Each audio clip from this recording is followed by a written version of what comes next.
ஓம் சத்குரு சாய்நாதாய நமோ நமக. உலகம் முழுக்க பரவி இருக்கின்ற தமிழ் உறவுகள் அனைவருக்கும் மதுரை ஜோதிடர் சாய் செல்வத்தின் இனிய வணக்கம். வாழ்க வளமுடன். இன்னைக்கு நம்ம பார்க்க போகிற பதிவு 2 மனைவியருடன் ஒரு ஆண் சேர்ந்து வாழும் அமைப்பு பற்றி பார்ப்போம். ஒருவனுக்கு ஒருத்தி என்பதுதான் நமது இந்திய நாட்டின் கலாச்சாரம். அப்போ நினைப்பு பூராமே இங்கே செயல்படாது. தாரதோஷம் இருந்து ஒருவருக்கு திருமணம் ஆனவுடன் மனைவி பிரிந்து போயோ அல்லது அவரோட ஆயுள் முடிந்தாலோ குழந்தைகளை வளர்ப்பதற்காக இன்னொரு திருமணத்தை செய்து கொண்ட கட்டாயத்துக்கு வருவாங்க. அது தவறு இல்லை.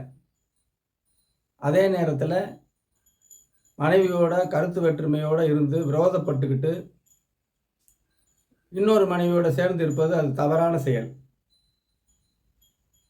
அப்போ தாரதோஷம் இருந்தால் 30 வயசுக்கு மேலே ஆணுக்கும் பெண்களுக்கு ஒரு 27 வயசு என்று திருமணத்தை செய்தால் அந்த தாரதோஷம் அடிபட்டு போகும்.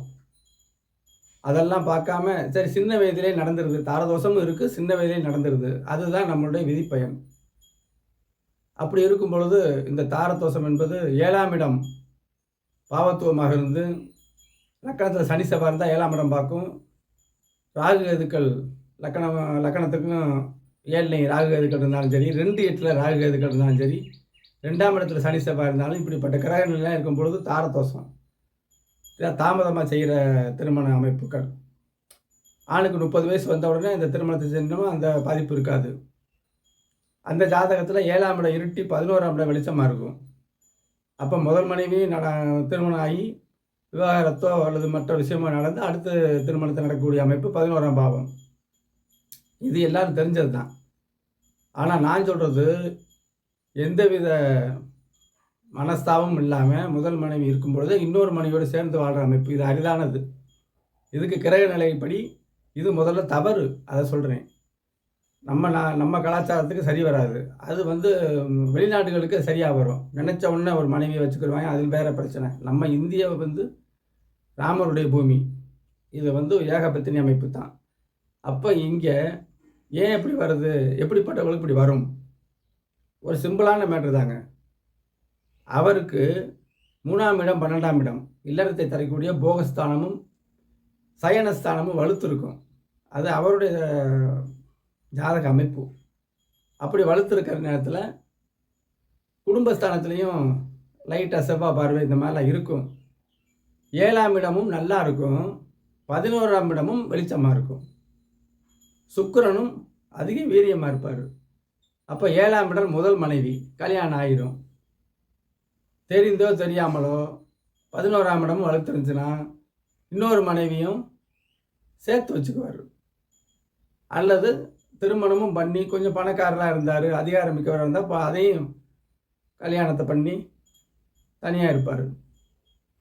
இப்படி இருக்கிற அமைப்புகள் அரிதிலும் அரிதாக வரும். அப்போ 7ஆம் இடமும் 11ஆம் இடமும் வெளிச்சம் ஆயிடுச்சுனாலே 2 அமைப்புகள் வரும்.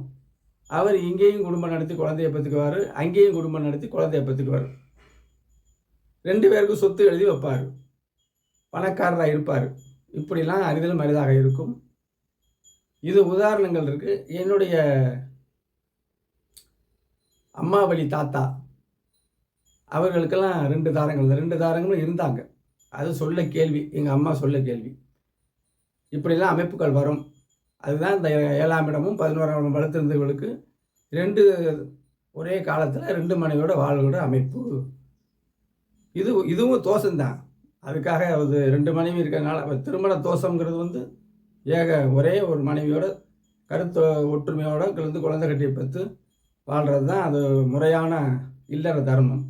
2 திருமணம் நடத்துறது அது தோஷம்தான். என்ன இருந்தாலும் அப்படி சொல்லி இந்த பதிவை முடிவு செய்கிறேன். தனிப்பட்ட முறையில் திருமண அமைப்பில் திருமண பொருத்தம் 10 பொருத்தம் முட்டாள்தனமான விஷயம்.